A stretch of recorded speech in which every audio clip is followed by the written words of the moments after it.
The best product leaders aren't just product managers. They are part psychologists, part economists, part strategists. They see the world through a lens of first principles. But how do you move from theory to practice? How do you stop being a victim of chaos and start being the architect of your own outcomes? This is the Sovereign PM, the podcast that deconstructs the ideas of product strategist Schwarzkopf to give you a more powerful way to think and lead. It's time to own your outcomes. Let's begin. The product world, it so often feels like it's just built for the loudest voices, doesn't it? The quick thinkers, the ones dominating the room, always having that immediate answer. We're sort of conditioned to equate visibility with impact. Yeah, that's a standard picture. But what if that's not just wrong? What if it's actually a strategic disadvantage for an organization? What if those traits we sometimes see as, hindrances in product leadership? Quietness, deep thinking, preferring observation. What if that's the real foundation for serious strategic power? Exactly. And the sources we're looking at today, they really push this idea. It's time to stop playing, let's call it their game, the extroverts game, and start winning with yours. Right. This isn't about just adapting or fitting in. It's about leveraging who you are for systemic impact.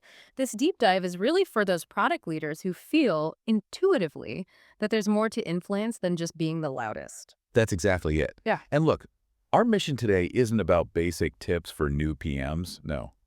This is more of a strategic deconstruction, right? For experienced leaders already in the thick of it, maybe feeling that friction. Navigating those complex realities. Yeah. We want to unpack how that introverted nature, often seen as a hurdle in such an external-facing role, is actually a profound strategic superpower. A superpower, yes. We're talking systems thinking, radical ownership, and this provocative idea the sources mentioned, non-zero-sum leadership. It's about getting to the first principles behind this quiet power, moving beyond just tactics. Fundamental advantages. Let's do it. Okay, so let's unpack this quiet superpower idea. Right. It does sound a bit counterintuitive, for a role demanding constant communication, selling the vision, being out front. It does on the surface. Yet, these sources argue it's not about just coping with quietness, but turning a deep thinking nature into your greatest strategic superpower. So how does that deep thinking, often internal process actually translate into a tangible strategic edge for a leader at that high level? Well, the key insight here is that this deep thinking nature directly fuels a systems level advantage. It acts almost like a fundamental firewall. A firewall? How so? When you lean towards internal processing, like many introverted leaders do, you're not just reacting to the fire drill right in front of you. You're synthesizing more information, spotting those non-obvious links, and crucially, understanding the second, maybe even third order effects before they blow up. Okay. So seeing the ripples. Exactly. Think of it less like a quick sprint to put out a fire and more like a sustained exploration into the ecosystem's core. You're watching the currents, anticipating the swirls, understanding the bigger forces at play. So it's really about getting past the immediate symptom to the underlying condition instead of just playing whack-a-mole with issues as they pop up. Precisely. Contrast that with, typical surface level firefighting. A deep thinking product leader is way better positioned to be that firewall against organizational chaos because they grasp at the root causes, not just the noise. Can you give an example? How does that look day to day? Okay, imagine a team constantly swamped by last-minute feature requests, shifting priorities, just reactive chaos, right? Sounds familiar. Yeah. Many leaders might just try to clamp down, stricter prioritization meetings, bigger backlog walls, but the introverted leader using that deep thinking ability might step back. They'd analyze the patterns. Where are these requests really coming from? What's driving the priority shifts? What incentives are causing stakeholders to just, toss things over the fence? Looking at the system that creates the problem. Exactly. That's not just working in the system like clearing the immediate backlog mess. It's working on the system itself. Identifying the flaws in communication or process or maybe even org design that generate the chaos. Right. It's like you said, operating at a higher resolution, seeing those invisible dynamics others miss while they're just fighting the individual fires. You're not just moving pieces. You're looking at redesigning the board for stability. That idea of a higher resolution view, that feels very connected to this concept of radical ownership and working on the system that the sources bring up. They tie together. They talk about the anti-victim PM, someone who doesn't just manage the chaos, but actively creates clarity. So how does an introverted leader with that deep thinking tendency naturally embody or maybe even excel at this radical ownership, especially compared to someone perhaps more reactive, more externally focused, maybe quicker to blame outside factors? Well, the connection is pretty direct, actually. That analytical bias introverts often have. It lends itself perfectly to proactive system design Okay. because they tend to step back, observe, synthesize. They can spot those systemic flaws that others might just write off or blame on, sales being sales or marketing needing things now. Right, the usual suspects. Yeah. If you're constantly processing internally, you're naturally looking for the patterns, the underlying structures producing the outcomes, rather than just reacting to the surface noise. That is the essence of stop managing chaos and start creating clarity. And what's a common trap leaders fall into when they're just stuck in the system? A really common one is focusing only on tactical output, shipping features, clearing tickets, hitting velocity targets, without ever stopping to ask why these things are causing so much friction or inefficiency in the first place. Treating symptoms, not the disease. Exactly. They're just reacting to the immediate demands without understanding the why behind them or how to prevent them recurring. But isn't radical ownership often seen as just taking more stuff on? How does an introvert manage that intensity without just burning out? That's a great question because the owner PM fixes it, as the sources say, isn't just a slogan. It implies this deliberate, sometimes solitary deep dive into problem identification and then solution architecting. Right, the design part. Yes, and that fits perfectly with an introverted processing style. It's less about big public declarations and more about meticulously designing a resilient system based on considered insight. So like the example you gave earlier. Yeah, instead of just constantly reacting to stakeholder complaints about feature X that's working in the system, the introverted leader might quietly, thoroughly analyze the communication flows, the incentives, the operational kinks creating those complaints. That's working on the system. Precisely. Yeah. And it requires that deep, reflective thought quiet leaders often excel at. And to your point about burnout, here's the interesting part. By working on the system effectively, you often reduce the sheer volume of reactive work over time.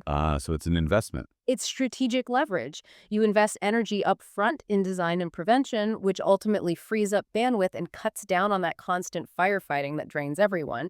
You're not just patching leaks, you're redesigning the plumbing. That definitely shifts the perspective. Okay, so if the leader is a system designer, that changes how they interact with their team too, right? Absolutely. Our sources bring up the product manager as coach, focusing on unlocking the genius in your team and leading with invitation, not command.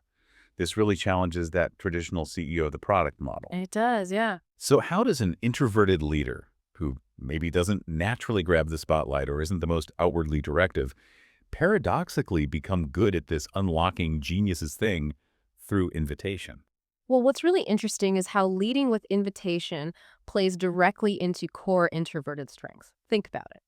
Introverted leaders often excel at deep listening, keen observation. Okay. And these are just soft skills. They're absolutely foundational for truly understanding your team members' self-doubt, their real motivations, spotting that untapped potential. Because they're paying closer attention. Yes. If you're not busy dominating the airways or feeling pressure to project constant authority, you're actually free to hear, to see, to empathize with the nuances, what's said and what's not said. Right. That allows for much more targeted, insightful coaching rather than just broad directives. You're not just telling, you're helping them discover what they can contribute, fostering real growth. So you're creating an environment where the team feels safer to explore, to put their own ideas out there, rather than just waiting for instructions. Exactly that. A less overtly dominant style from the leader naturally fosters more psychological safety. It encourages people to bring their genius forward without that fear of being immediately shot down or overshadowed. It's about creating space, not just filling it. Perfectly put. Creating space. And this aligns directly with dismantling self-doubt by empowering others to step up and own their insights. Okay, but let me push back slightly. In a really high-pressure environment, say a startup, where speed and decisive action are prized, could this invitational style sometimes be seen as, lacking decisive leadership? That's a fair challenge. There's a perception risk, maybe, but the strategic upside usually outweighs it. Look, a truly decisive leader empowers their team to make decisions within clear boundaries. Okay. An introverted leader might take that time for internal processing, for deep analysis, but when they do set a direction, it's often incredibly robust because of that groundwork. They're not indecisive, they're deeply thoughtful. Right. The thinking has been done. Yes. And the real payoff is a more empowered, more self-organizing team. That team can innovate and execute with greater autonomy, which, for any leader, is a massive strategic asset. An empowered team isn't just resilient, it's a force multiplier. That's a really powerful reframe. Okay, this idea of empowerment also extends outwards, doesn't it? To navigating the wider organization, resource battles, getting alignment. The political landscape. Yeah. The sources challenge this idea that product management is not a zero-sum game, and they talk about leading through influence.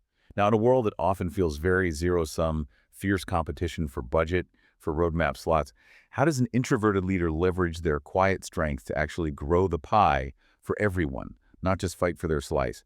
Because, let's be honest, internal politics often feel like win-lose. It's a critical question. How do you break free from that zero-sum trap? What often gets missed is that an introverted leader's default mode, thinking before speaking, analyzing thoroughly, listening deeply, can be a huge advantage in those complex negotiations. How so? Well, they're often better at picking up on the shared interests, the unstated needs, the underlying motivations driving other stakeholders because they're simply absorbing more information.